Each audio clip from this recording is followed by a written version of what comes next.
আসসালামু আলাইকুম রহমতুল্লাহি ওবরকাতুহু। সম্মানিত দর্শক, আওয়ামী লীগের পলাতক অনেক নেতৃবৃন্দ তারা সামাজিক মাধ্যমে এসে নানা রকম মন্তব্য করছেন এবং বিভিন্ন যারা বিদেশি বা প্রবাসী ইউটিউবার রয়েছেন। বিদেশি বললাম যে দেশের বাইরে থেকে অনেকেই ইউটিউব পরিচালনা করেন, বিদেশি ইউটিউবার। তাদের সঙ্গে আবার বাংলাদেশি লোকজন বাংলা ভাষায় দেশের বাইরে থেকে যারা কন্টেন্ট তৈরি করেন তাদের অনেকের সঙ্গে সেই পলাতক অনেক আওয়ামী লীগ যারা নেতৃবৃন্দ তারা বক্তব্য দিচ্ছেন, সাক্ষাৎকার দিচ্ছেন। দ্বিতীয়ত, আওয়ামী লীগ সভানেত্রী সাবেক প্রধানমন্ত্রী শেখ হাসিনা তার যে কিছু টেলিফোনের সংলাপ এবং কথাবার্তা, এগুলো রীতিমতো ভাইরাল হয়ে যাচ্ছে এবং পুরো বাংলাদেশের পরিবেশ এবং পরিস্থিতি অস্থির থেকে অস্থিরতার দিকে নিয়ে যাচ্ছে। এখন বাইরে যারা গেছেন, নিরাপদে পালিয়ে গেছেন বা সেখানে গিয়ে তারা রাজার হালে আছেন, তারা সহ তাদের যারা অলিগার শ্রেণী, দেশের হাজার হাজার কোটি টাকা সিঙ্গাপুর, মালয়েশিয়া, তারপর আমেরিকা, কানাডা থেকে শুরু করে দুবাই, সব জায়গাতে তারা ছড়িয়ে ছিটিয়ে আছেন। এবং একটা ভিডিওতে দেখলাম যে অনেকগুলো পলাতক আওয়ামী লীগ নেতা তারা হাফ প্যান্ট পরে মনের আনন্দে গান গাইছেন।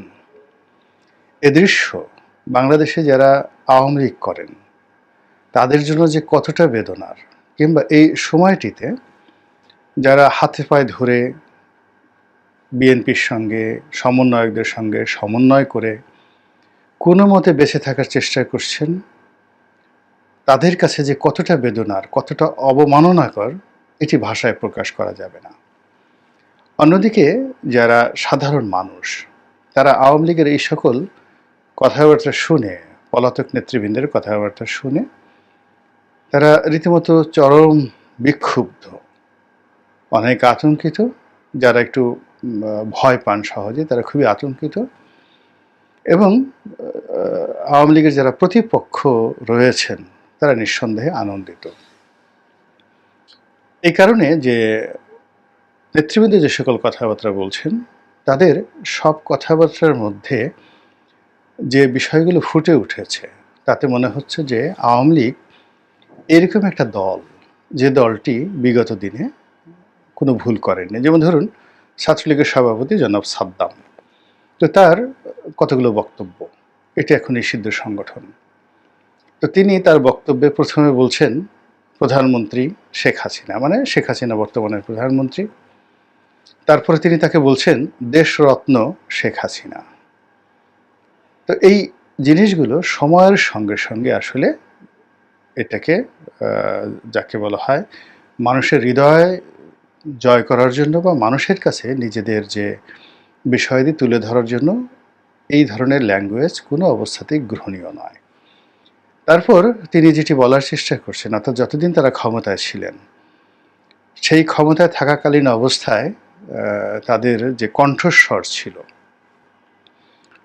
যেভাবে রাজু ভাস্কর্যের সামনে দাঁড়িয়ে, তারপর রাজু চত্বরে দাঁড়িয়ে, মধুর ক্যান্টিনে দাঁড়িয়ে, বঙ্গবন্ধু এভিনিউতে দাঁড়িয়ে এই সাদ্দাম সাহেবরা বা তাদের যারা সহযোগী তারা যে বলিষ্ঠতা নিয়ে জনগণকে ভয় দেখাতেন, এখন সেই বিভিন্ন টেলিভিশনের স্ক্রিনে বা মোবাইলের স্ক্রিনে, ইউটিউবের মাধ্যমে তারা ঠিক সেই আগের গতিতেই বজায় রেখেছেন। তারা বলার চেষ্টা করছেন যে আওয়ামী লীগ একটি নির্বাচিত সরকারের প্রতিনিধিত্ব করছিল, মানে 2018 সনে, 2024 সনে এবং 2014 সনে যে নির্বাচন হয়েছে, যে নির্বাচনের বেদনার কারণে এখন পর্যন্ত মানুষ হাহাকার করছে এবং আজকের বাংলাদেশের যত অরাজকতা এবং যত অব্যবস্থাপনা, যত অস্থিরতা, এর সব কিছুর মূলে রয়েছে তিনটি নির্বাচন: 2014 সনের নির্বাচন, 2018 সনের নির্বাচন এবং 2024 সনের নির্বাচন। এক, দ্বিতীয়ত হলো যে আওয়ামী লীগের দমন এবং পীড়নের ফলে আওয়ামী লীগের ভিতরে কোনো নেতৃত্ব তৈরি হয়নি।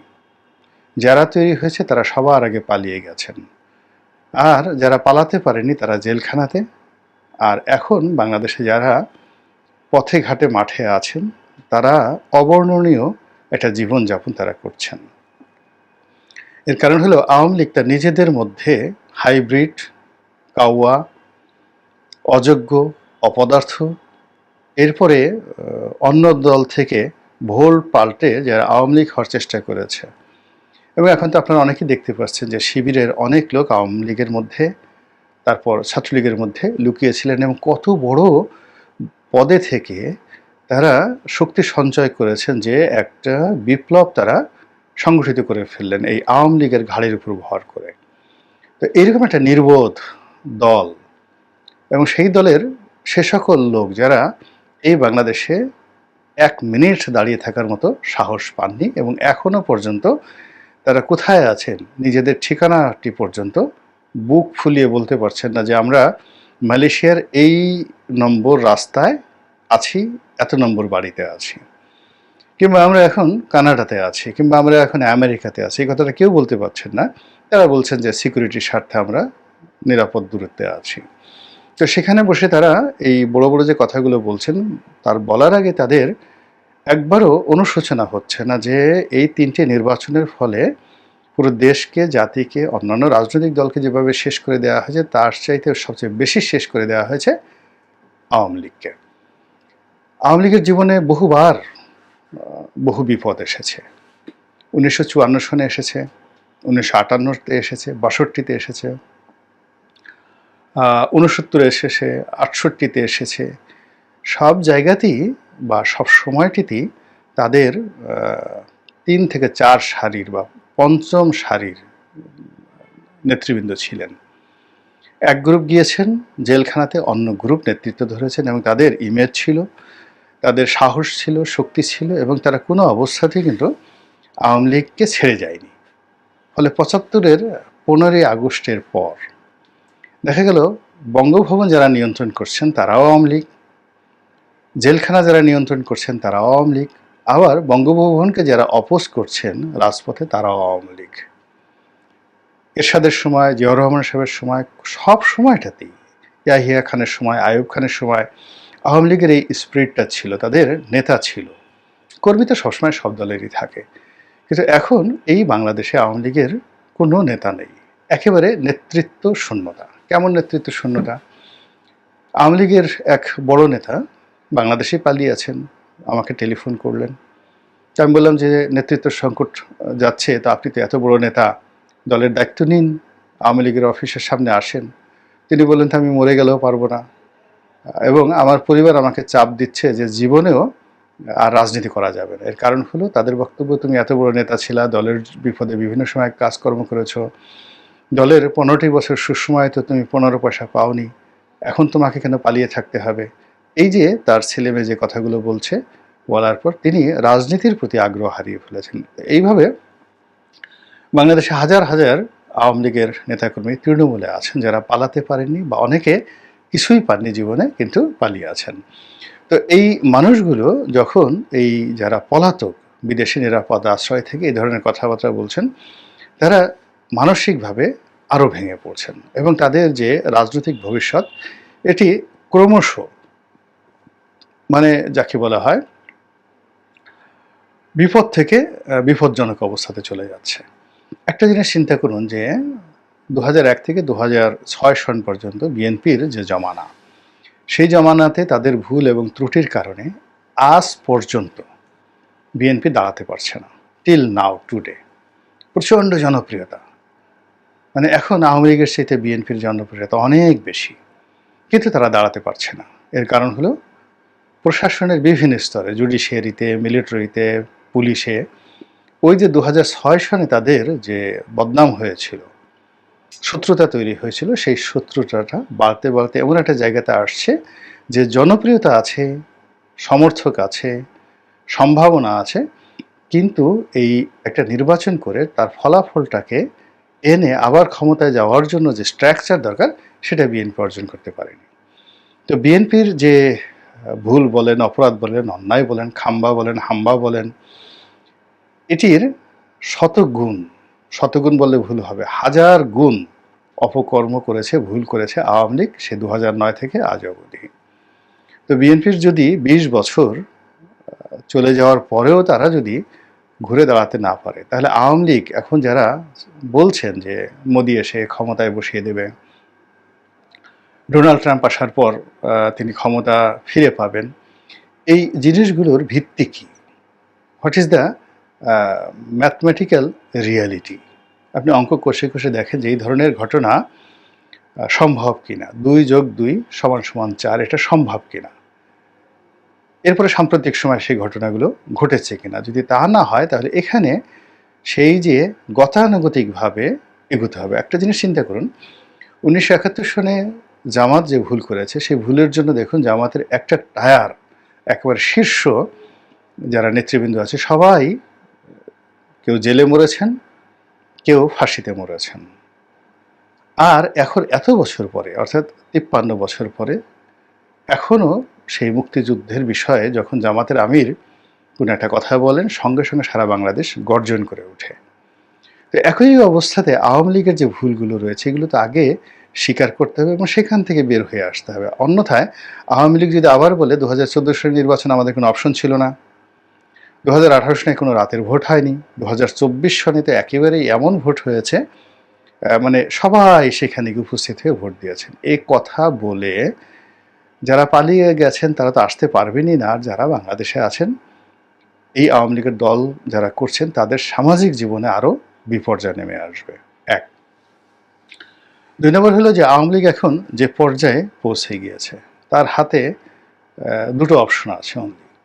একটা হলো তাকে সার্ভাইভ করতে হবে এবং পরিবর্তিত পরিস্থিতিকে মেনে নিয়ে সার্ভাইভ করতে হবে, ভুল স্বীকার করতে হবে এবং তাদের যে ভালো কাজগুলো ছিল সেই কাজের ওসিলায় আবার তাদেরকে এগোতে হবে ভালো মানুষের নেতৃত্ব নিয়ে। পুরনো যারা কারাপ্টেড লোক, যারা অ্যাবান্ডেন্ট হয়ে গিয়েছেন, যারা পরাজিত হয়েছেন, যারা পালিয়ে গিয়েছেন, এই বাংলাতে তারা আবার ফিরে এসে নেতৃত্বে বসবেন, এটি আমার কাছে মনে হচ্ছে যে সুয়ের পেছন দিয়ে যদি একটা উট ঢুকতে পারে সেটা যেভাবে অসম্ভব তদ্রূপ অসম্ভব। ফলে এই বাংলায় এখনও যারা পালাননি, এই বাংলাতে যারা রয়েছেন, হাজার হাজার আওয়ামী লীগের নেতাকর্মী রয়েছেন যারা মন্ত্রী এমপি হওয়ার উপযুক্ত এবং হয়েছেন, কিন্তু তাদের বিরুদ্ধে কোনো অভিযোগ নাই। তো সেই মানুষগুলো যদি রাজনৈতিক নেতৃত্বে আসে, আমি জাস্ট বলি কয়েকজনের কথা চিন্তা করুন। যেমন সাবের হোসেন চৌধুরী সাহেব আছেন, তারপরে ওই যে সাবেক পরিকল্পনা মন্ত্রী ছিলেন মান্নান সাহেব আছেন, তারপরে মেহেরপুরের আরেকজন অধ্যাপক মান্নান সাহেব আছেন, তারপরে ওই যে উত্তরবঙ্গের একজন আছেন শহীদুজ্জামান সরকার, ওনাকে তো মন্ত্রী বানানো হয়েছিল। তারপর সেলিনা হায়াত আইভি আছেন, তুফাইল সাহেব এখনও জীবিত আছেন, জনাব তুফাইল আহমেদ এখনও জীবিত আছেন।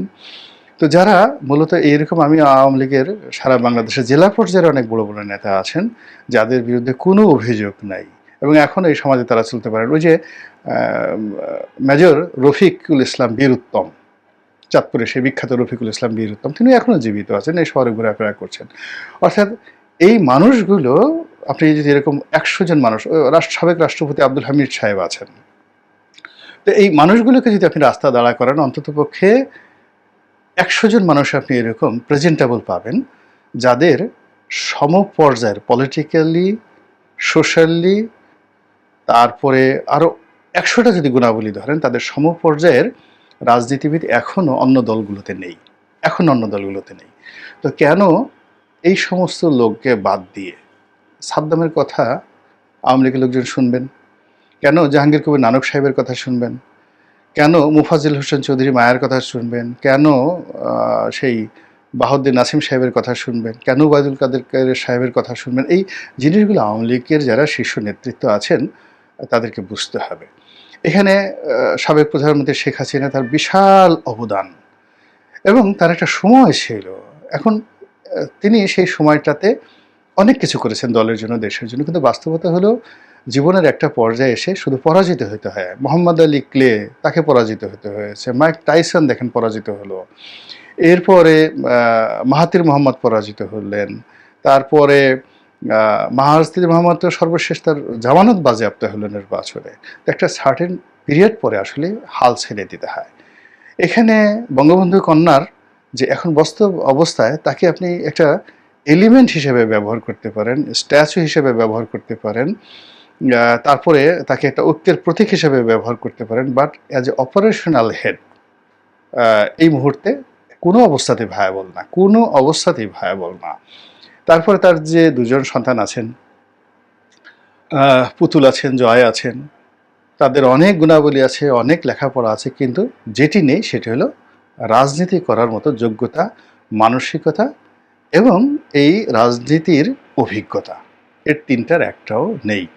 তো কাজেই আওয়ামী লীগকে তার যে হারানো ঐতিহ্য, অর্থাৎ আওয়ামী লীগ একটি কর্মী বান্ধব দল, একটি কর্মী বান্ধব, সমর্থক বান্ধব দল, চমৎকারভাবে এদের সংগঠন করার অভিজ্ঞতা আছে এবং এই সংগঠনের মধ্যে এমন সব যোগ্যতম লোক লুকিয়ে আছে। আওয়ামী লীগের উপজেলা পর্যায়ে অনেক নেতা আছেন, যেটি অনেক দলের জাতীয় নেতার চাইতেও, যাকে বলা হয় তাদের কথা বলার, বক্তব্য দেওয়ার, তারপর শেষে মব কন্ট্রোল করার, নেতৃত্ব দেওয়ার যোগ্যতা রয়েছে। উপজেলা পর্যায়ের অনেক নেতা রয়েছেন এবং আওয়ামী লীগের বিভিন্ন যে সম্মেলনগুলো হতো, সেই সম্মেলনে কেন্দ্রীয় নেতারা যা বক্তব্য দিতেন তার চেয়ে জেলা পর্যায়ের অনেক নেতা, উপজেলা পর্যায়ে তাদের যে নেতা, তারা এসে যে বক্তব্য দিতেন, মানুষ মন্ত্রমুগ্ধের মতো তাদের সেই বক্তব্য শুনতেন। যেমন এই যে গাজীপুরের আজমতুল্লাহ সাহেবের কথা চিন্তা করেন। এখন আজমতুল্লাহ সাহেবের অবস্থা এখন কোথায় আছেন, কেমন অবস্থান আমি বলতে পারি না, কিন্তু তার যোগ্যতা সম্পর্কে আপনাদের কয়জনের ধারণা আছে?